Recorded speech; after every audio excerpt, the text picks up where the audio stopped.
Hey everyone, welcome back. We're back on the brew house. The boil's been going well. Almost time to end it, go into the whirlpool, but we have a couple of additions that you guys voted on. So we've got some chocolate, some cocoa nibs that the guys are currently putting together right now. They put them into basically this sock, and we're going to tie them to the whirlpool. So when we go into the whirlpool, they will be able to steep into the wort, and we'll get some good, rich chocolate character out of it. So we have 2 bags of that stuff for us to go in. So the reason they're tying strings around it is because we can't get into that vessel. We can't pull them out. So we will have to pull them out with the strings. So they're kind of tying those up right now. And then the other thing that we have going on is, if you look right over here, we have some marshmallow fluff. This is homemade marshmallow fluff. Our kitchen manager, Jameson, head chef, put it together for us. So we will get this into the beer as well. We'll probably pull out some hot water and get it in there so it starts to break up and dissolve a little bit, because as you can see, it's very thick and we need it to kind of dissolve into the beer a little bit. So we'll be doing that shortly as well. So it looks like the cocoa nibs are ready. How much time until we get the fluff going? We have about 3 minutes. 3 minutes for the boy.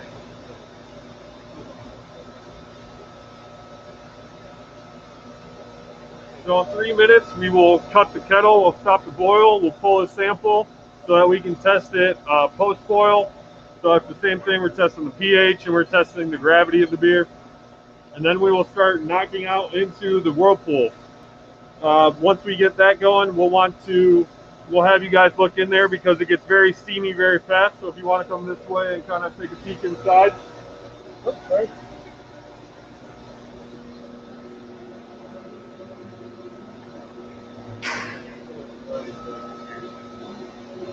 So,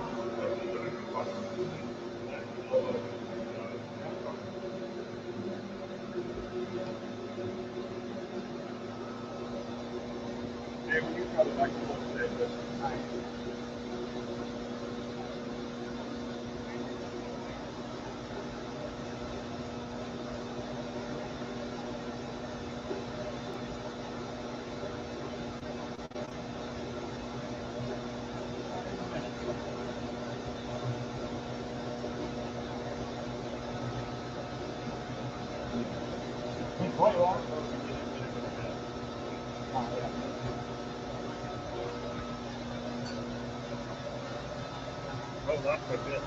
Yeah, that's good.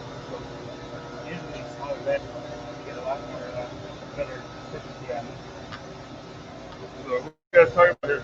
Have you ever added marshmallow fluff to the whirlpool, or is this a new experiment for this beer? I don't believe we've done it on the cold side. I don't think we've done it on the hot side yet. At least not since I've been here and the people I've worked on. So what do you think all this extra sugar is going to do to the gravity? Oh, it's definitely going to make more sugar, but make it a little bit stronger. Add a little residual sweetness to it. Add some body.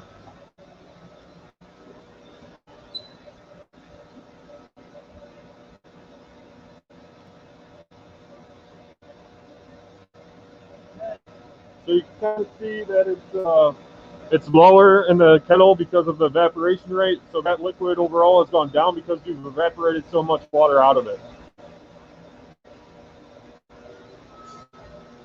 Are we taking over?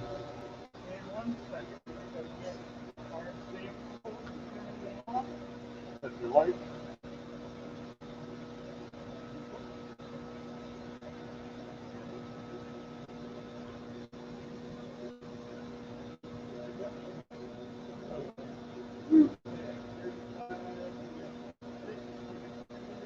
There we go, we got our focus. All right, here we go.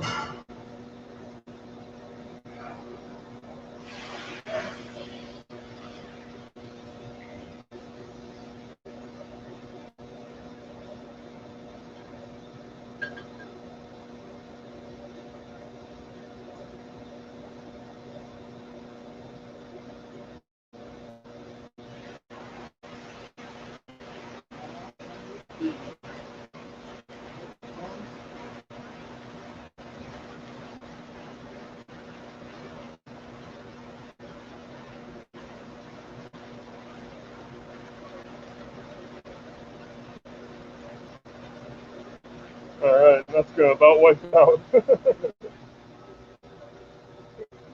Yep. Yeah, a couple more minutes, your arms are burning like some other. Yeah. It gets hot up there. Yeah. So what are we doing here? We got the final readings. We've got our final readings coming out of the kettle. We know where our sugars are from the kettle. And then once we add all of our adjuncts like the marshmallows and everything else, we'll take another reading to see how much is added, and we can calculate where we're starting at. Cool. Get a couple inches in here.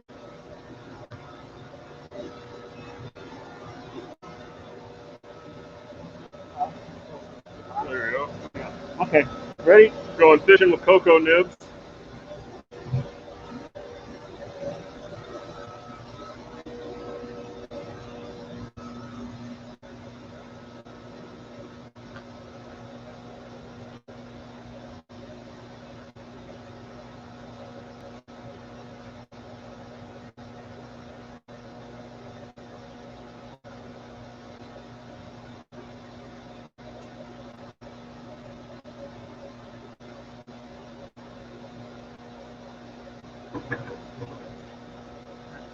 Cool. What's the difference between cocoa nibs and cocoa beans and all that fun stuff? Can you talk about why we're using them? Or Cocoa nibs are basically the product that you use just before making chocolate. It gets mixed with sugar and cocoa milk, cocoa butter, cool. different types of chocolate. And Connor, what are you doing here? I'm pulling out some hot wort.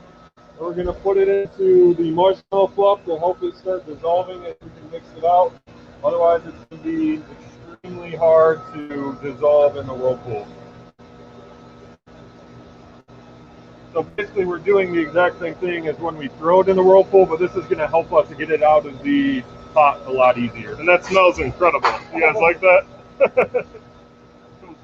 Yeah, smells like Rice Krispies. Yep.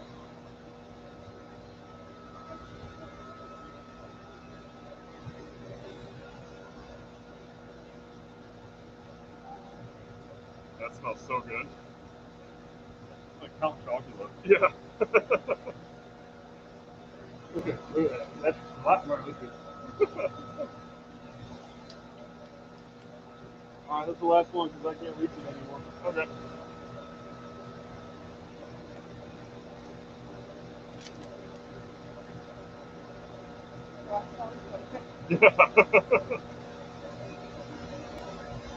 Scratch and sniff lobster. Yep. Alright. Dump it while it's hot. Alright.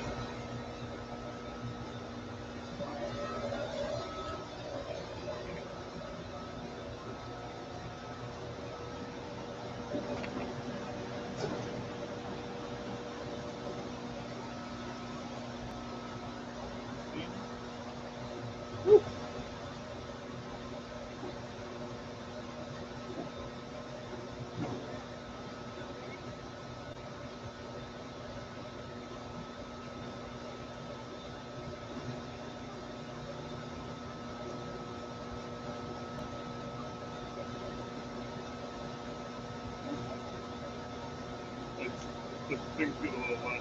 Yeah, sorry, touch your face. Oh, you're fine.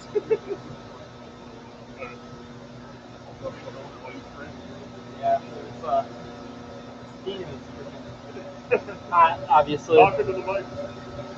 Yeah, the steam's a little hot, so kind of hard to get this in there without burning yourself. Yeah. I don't think I can reach over yet.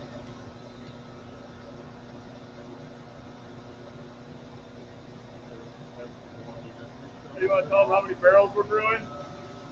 15. Into the mic. Or is it? It's a 15 barrel batch.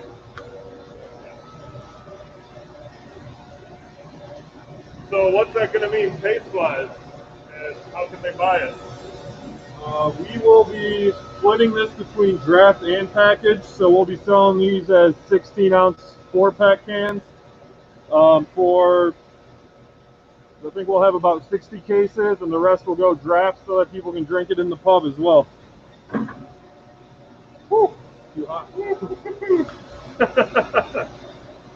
We will wait.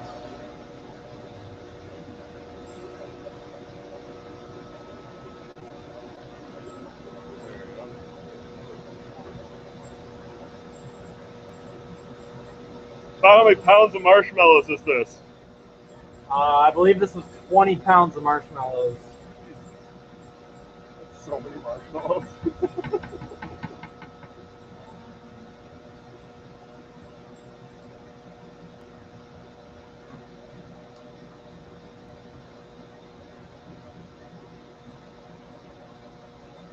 Can you see the cocoa nibs swirling around? Yep. Sweet. Yeah, it seems almost controllable now. I think that was the thing that like, oh, it worked.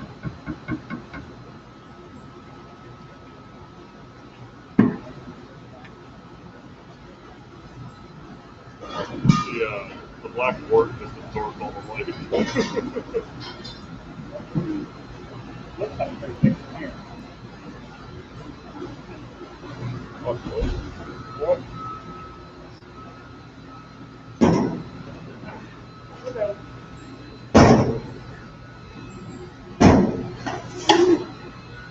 Too freaking hot.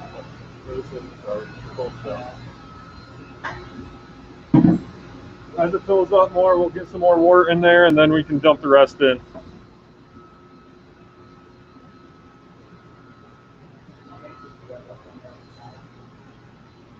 9695.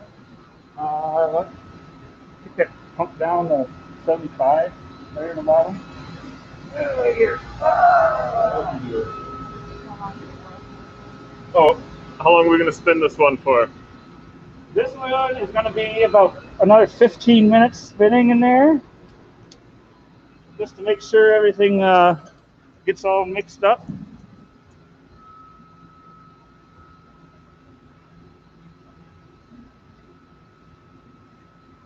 About 14 pounds of cocoa nibs. Well, 20 pounds of marshmallows. I'd say that had to have been, what, 4 gallons? Close? Yeah, I think it is. So if you look in the kettle, you'll be able to kind of see what it looks like empty now.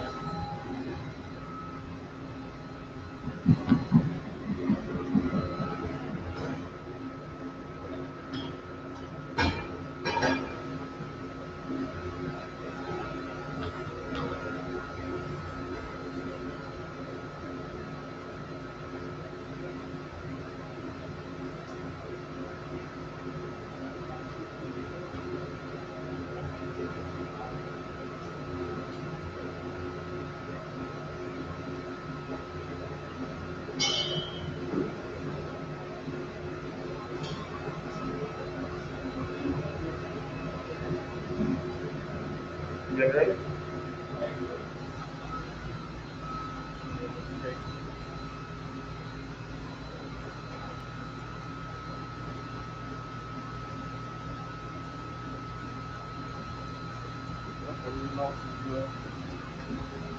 Alright. Alright, almost done in there.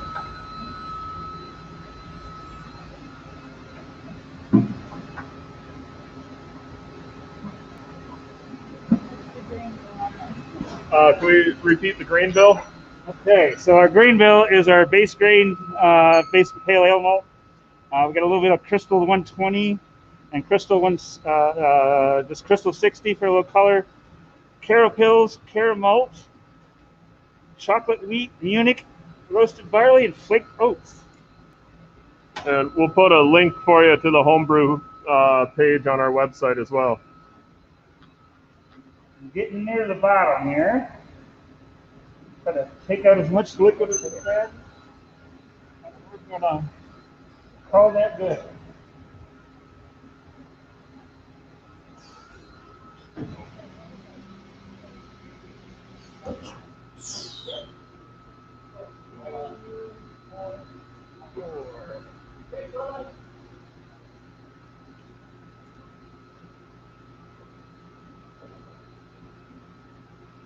Okay, we'll let that swirl. And we're going to knock out at 2:45.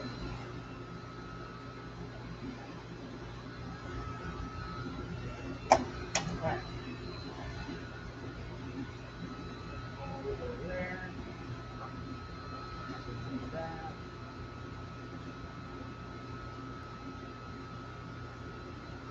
Got the post boil in the cylinder. Post boil here. Let's see how we'll pull it up yet. That's still a little I wish I work. had like a little aimer. A little aimer, like a little laser. So I can see where Oh, I'm yeah, looking. oh, yeah. Yeah. That would put it work. Let's get some spray in here.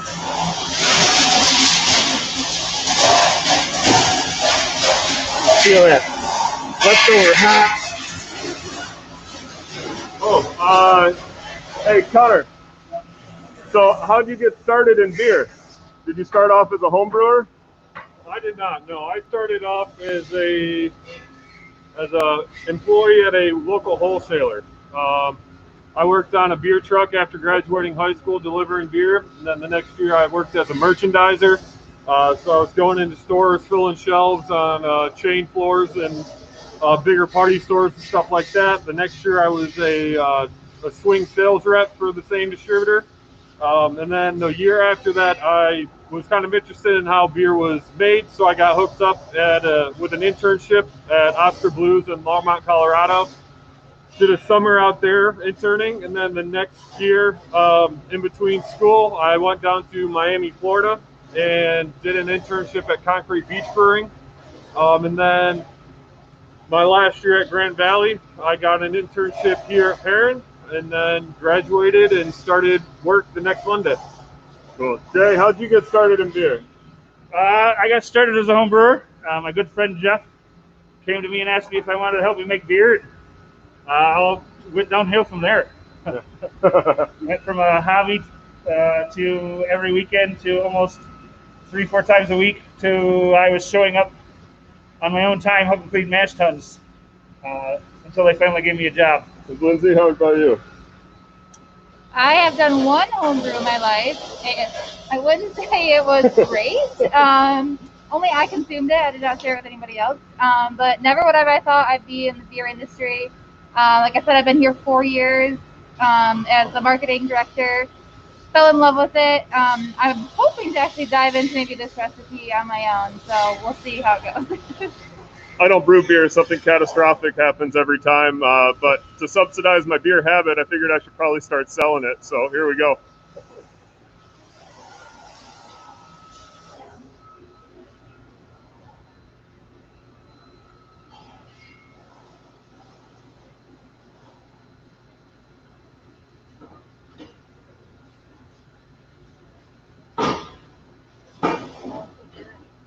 Yeah, it smells incredible.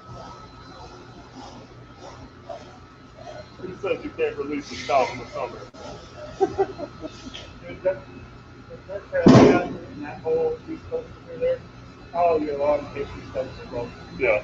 It's just such a rich beer. People just love it. Thanks for sitting there every once in a while. Well, these are going to taste nice around the bonfire, that's for sure.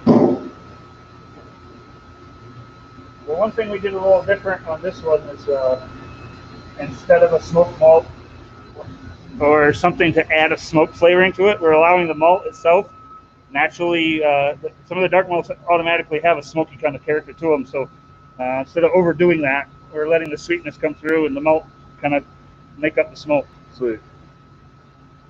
Very cool. Will this beer hit this straw? No, this will be a pub-only release beer. Not big enough. We need a bigger batch. Maybe next time. We're trying to help the pub out. Yeah. And the reopening. Got a new beer. Come check us out. Yeah. Have some fun.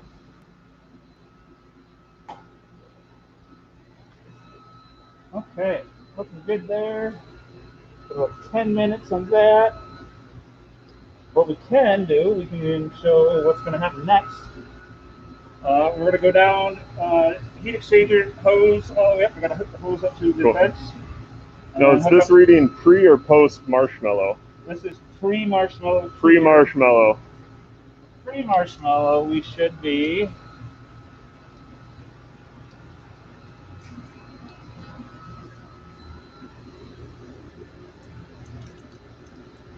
Pre-marshmallow, we're looking at 19.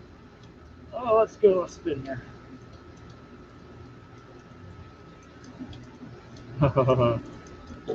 Always wants to stop, we can't see. Let's say 19.8 Sweet. So plus 2. Oh, 20. 20. All right. 20 Play-Doh. We're at post boil. So that's right on the money, right? Right in the range we wanted.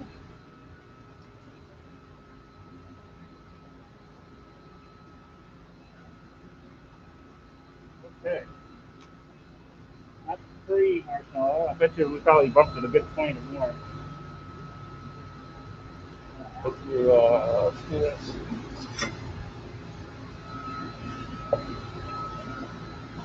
Get a pH reading.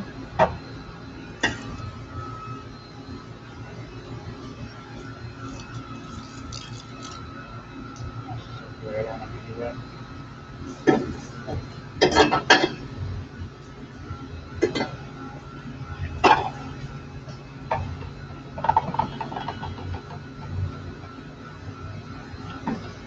Alright.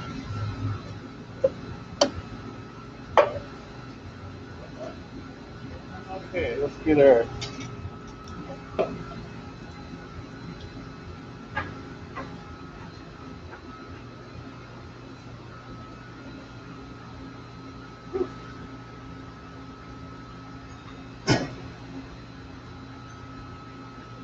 What are you looking for there? Are you just trying not to burn yourself? getting a sample, kind of just stirring around the cocoa nibs in there a little bit. Woo! Okay, let's see what we got. Are the cocoa nibs going to give off any sugars, or just the marshmallow? Just the marshmallow. Cocoa nibs really don't have any natural sugars in them. You're going to add a little bit of bitterness, chocolate flavor, somewhat of a coffee flavor because they're still in their raw form. It has like a roastiness from the processing. Whew, so rich. Okay, we gotta hook up the fence yet. So initial smells. What are you guys thinking? What are you smelling from it so far? It's a super dark chocolate. You got chocolate bomb in there coming through with dark, that's really dark and rich. You get like residual sweetness, a roasty, almost coffee-like. Yeah, it's got a great smell to it.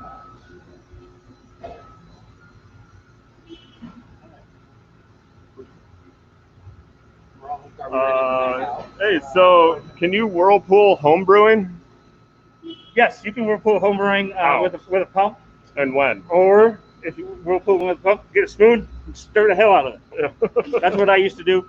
The great thing about home brewing is you can spend thousands of dollars on equipment, or you can make it all yourself and still do a great job. I've known guys that spent $20,000 on equipment and couldn't make beer to save their life.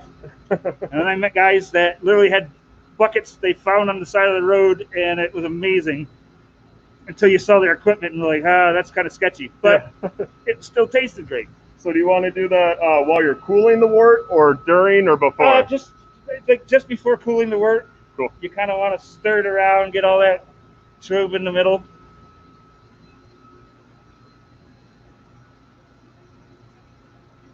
It's a fine line, and there's lots of arguments about oxidization and everything. And there's a fine line at the tail end in the whirlpool. There's arguments about oxidization on the hot side and things like that. On a homebrew scale, you're not really worried too much about it. So basically stirring it to get a good whirlpool going to help with the clarity is all you're trying to do. Yeah. If you have a pump and a setup, it's really easy to do. But it's not necessary at all. Cool. So what's our next step after the whirlpool? What do we need to go set up? what we're going to do next is we're going to go through our heat exchanger. We're going to go from 200 degrees down to our knockout temperature of, what are we fermenting at, Sheldon? Sheldon, are we doing 68, 70 on this one? Yeah. Yeah. So we're going to knock out from 200 degrees to about 68 degrees into our fermenter. We're also going to be adding oxygen into the wort to help that yeast. Let's go down there and show them that. Yep.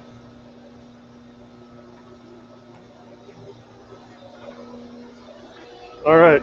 Talk to us. What's all these fun tools here? Yeah, so we got, this here's our flow meter. That'll just give us a precise measurement of how much we're knocking out, how many gallons. So we got our flow meter. This back here is the heat exchanger. So all these plates, that hot wort comes in one way, cold water's coming in the opposite way, and it's basically just flowing back and forth throughout all those plates. And that cold water's coming in, and it cools it down. We adjust. We adjust how fast we pump the wort through, and that will control our outlet temperature. And we're also able to oxygenate the wort right here. We have a line that goes to our little oxygen tank over there. That helps with the yeast health and reduces our lag time on the start of fermentation.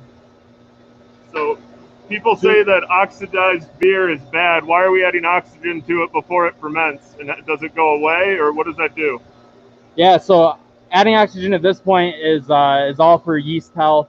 That yeast will use up all that oxygen long before it really affects the beer at all. This is the only point in the process that you want oxygen to actually touch the liquid. And then another nice thing about the heat exchanger is we're taking that cold water that we have and we're putting it on the hot side, so that's heating up at the same time.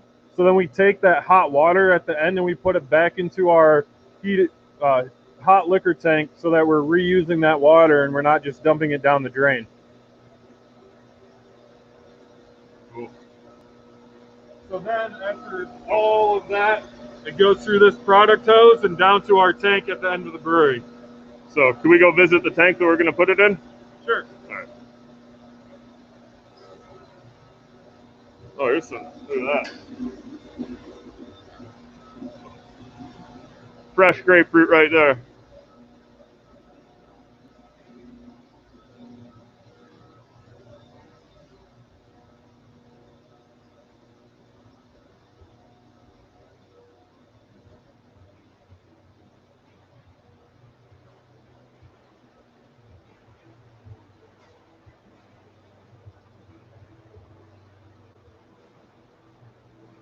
So we have our product line hooked up to our pipe fence down there. It goes up to the ceiling, over and back down to this pipe fence. Comes over this way.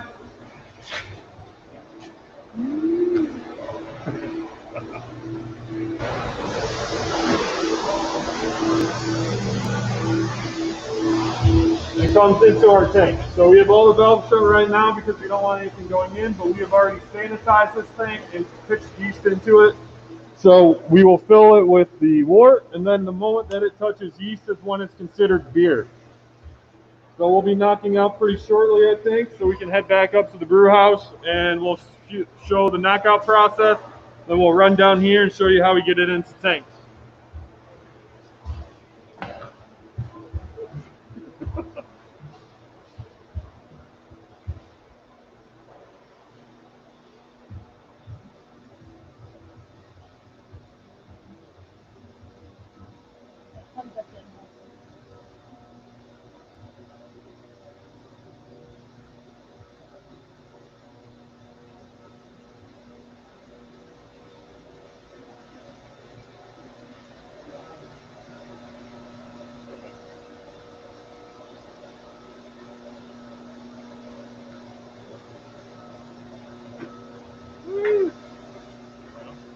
Left of the cocoa nibs.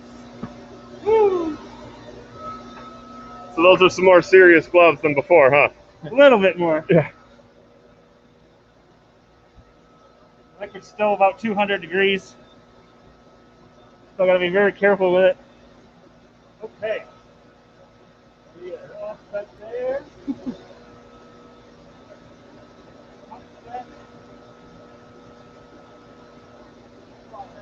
Okay. So Jay's gonna get ready to knock it out. He's getting the pump and everything set to push that through the heat exchanger. And while he's doing that, I'm gonna run back down to the tank and situate all the valves so the wort will be ready to push right into the tank. So, should we go with you then to watch it go through the thing? All right. Follow that. Cool. Do we need to bring the whole cord? How much juice we got? We're good? Cool.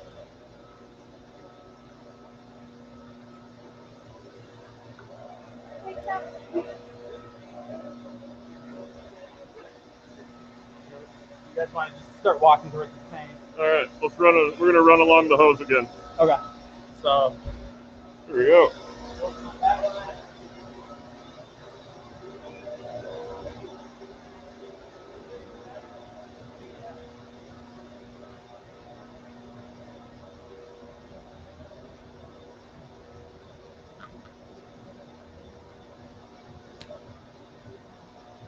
So about how much beer fits in each one of these hoses?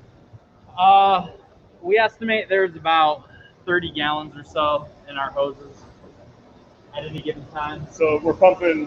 What are we pumping through right now? So we're going into this overhead pipe. Well, what's in there? That is just the sanitizer. So we're going to push that all out. Okay. So we're going up.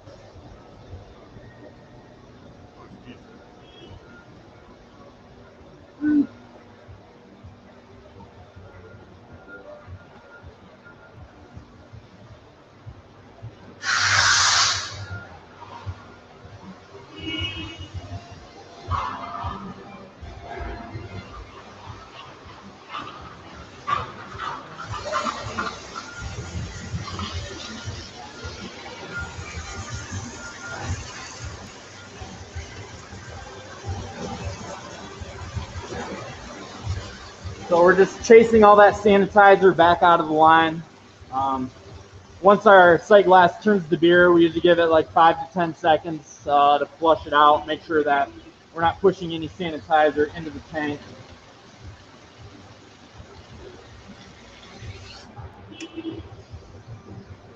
That's it. Now we're shooting that wort into the tank.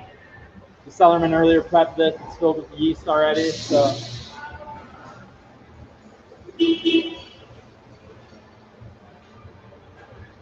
that's it. So now we go back. We're going to turn the oxygen on if Jay didn't do it already. And we'll start adjusting our pumps and flow rates to make sure we're hitting the temperature that we need.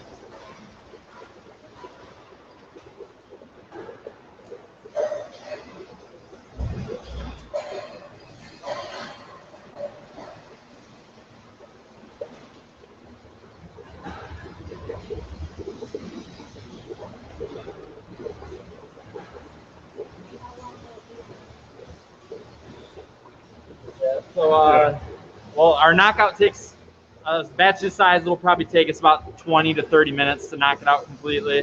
What's knockout? Oh, that's just what we're doing right now, just taking it from the whirlpool and putting it into the tank. And then, so once we're in tank, we will be fermenting for about 7 days. And then we'll take it to another live stream, right?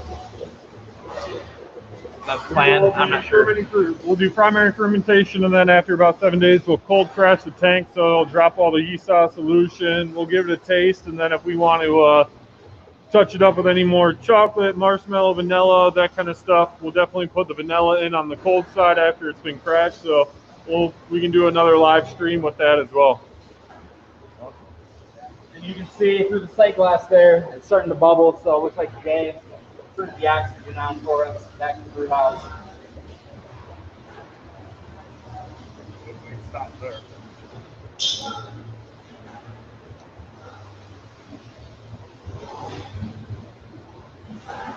We're going to head back to the brew house, check on things up there, see how we're going.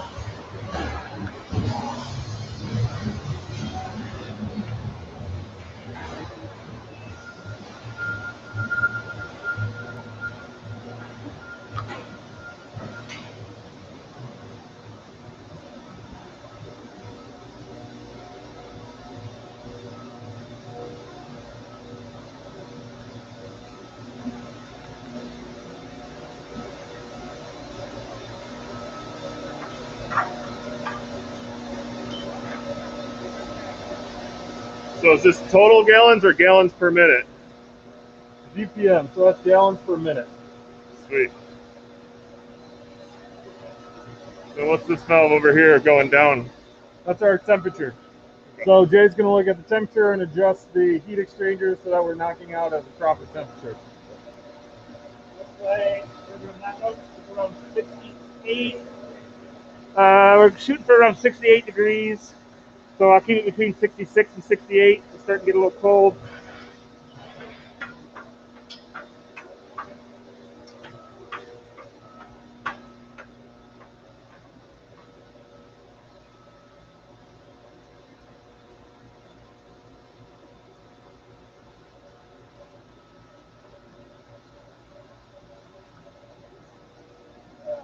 Right about 68, 67 right now.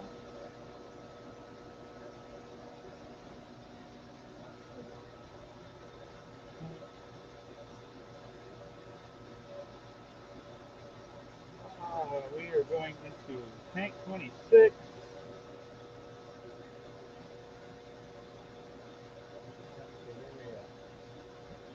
Okay, looking good. Tank 26, we are going to set a temperature of 68 degrees. Turn it on.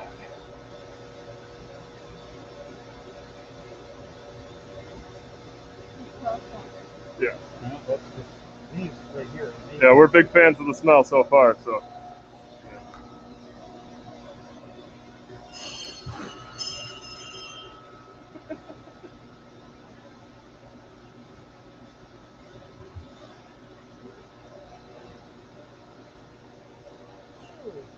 Good.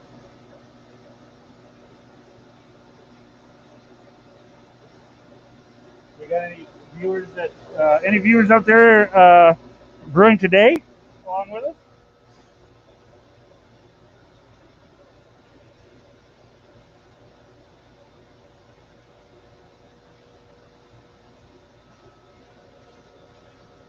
Okay. Now our temperatures in. You see right here, we've got about 130 gallons gone so far.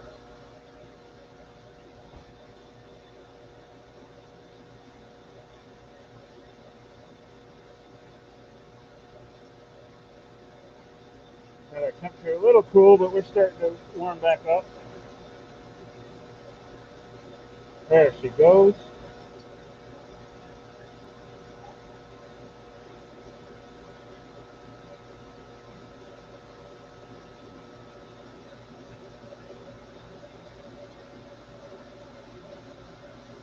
Okay. Since we have so many sugars in this beer, we're going to add a little bit of anti-foaming agent, so that way it doesn't foam up so much in the tank. Oh, he did that on that. Yeah. On this side, you'll get for the foaming of the boil. On this side will be for foaming from the fermentation. Cool.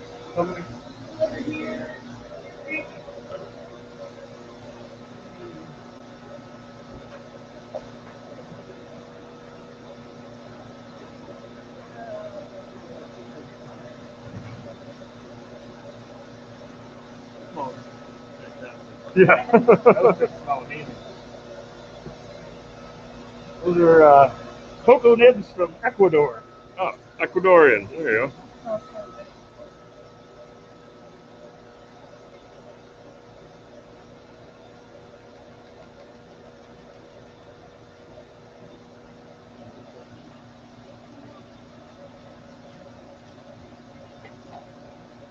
Okay. So this is our post marshmallow reading. This is post marshmallow. Looks like we gained about a half point. Oh, good. Whoops. Oh. Did not add as much as I thought. 0.2.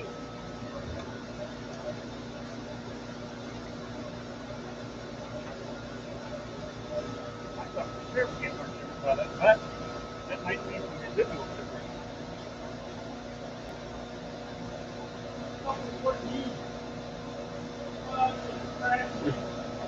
Should have gotten you like a strap. I know. From kid or something.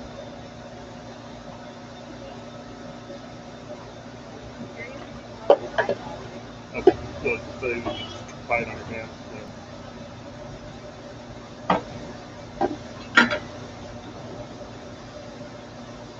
So do you want to taste the wort or anything like that? We can take a taste of it here. We'll get a little bit cooled off. Get our mess cleaned up. Nice rich thick beer.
Ah. There. You want to taste it?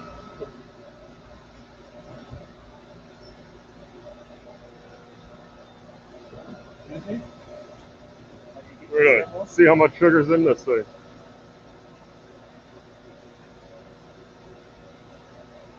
There. Well, cheers, guys. Cheers. Cheers.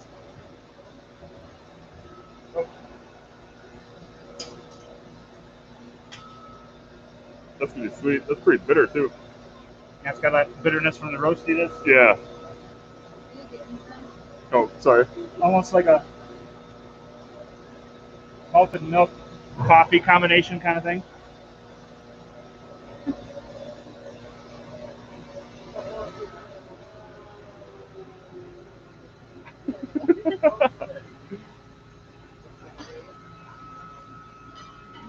Yeah, that tastes like a really strong cup of coffee. Yes. Coffee and milk in there, you know. Are we adding lactose or anything like that to No it? lactose on this side. We haven't decided on the cold side yet. We're going to try it out, see what the texture is, see what the flavor and mouthfeel is. If we can get away without using lactose and do it, just tricks that we have here up here, even better. Lactose is a nice ingredient to add body sometimes, but because so many people are lactose intolerant, it kind of limits how many people can try it. Yeah. So if we can mimic with oatmeal and barley and other things that add that residual sugar, that way more people can try it, in my opinion. Cool. The people didn't want lactose. It was on the ingredient list and it Oh, wasn't it was. voted. Yeah, wasn't Yeah, it? Yeah. It was quite the list. So. I did not see Tang on the list, though. Where? They did not let me do tang. That didn't make it on the list?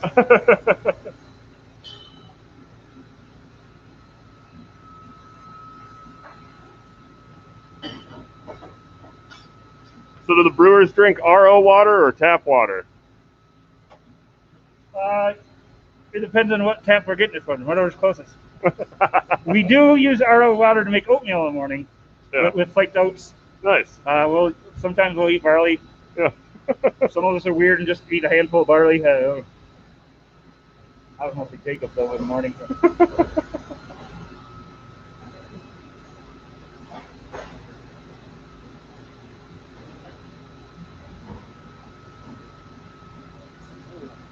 Well, And if we-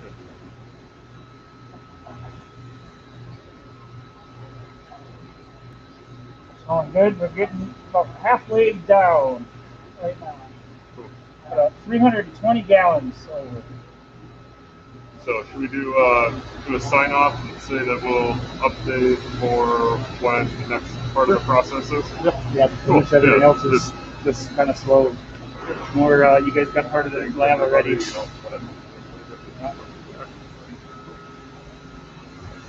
All right. Well, this is pretty much it. Once this tank is done, it's in the fermenter. It starts fermenting. The yeast does its thing, and then we get to clean everything from the marshmallow fluff pot to the kettle, whirlpool, lines, everything like that. So just want to say thank you for everyone who tuned in. Thank you for asking questions. A lot of good brewing questions. Please come out when this beer is released. It will not be distributed, so it'll be a pub only. We'll have 16-ounce cans of it, and we'll have it on draft. So we'll update you guys with a timeline on the next video that we're going to do once we see how the beer starts fermenting out. But want to thank everyone for their time today, and crack open a beer and have a good night. Cheers. Bye. We'll see you guys.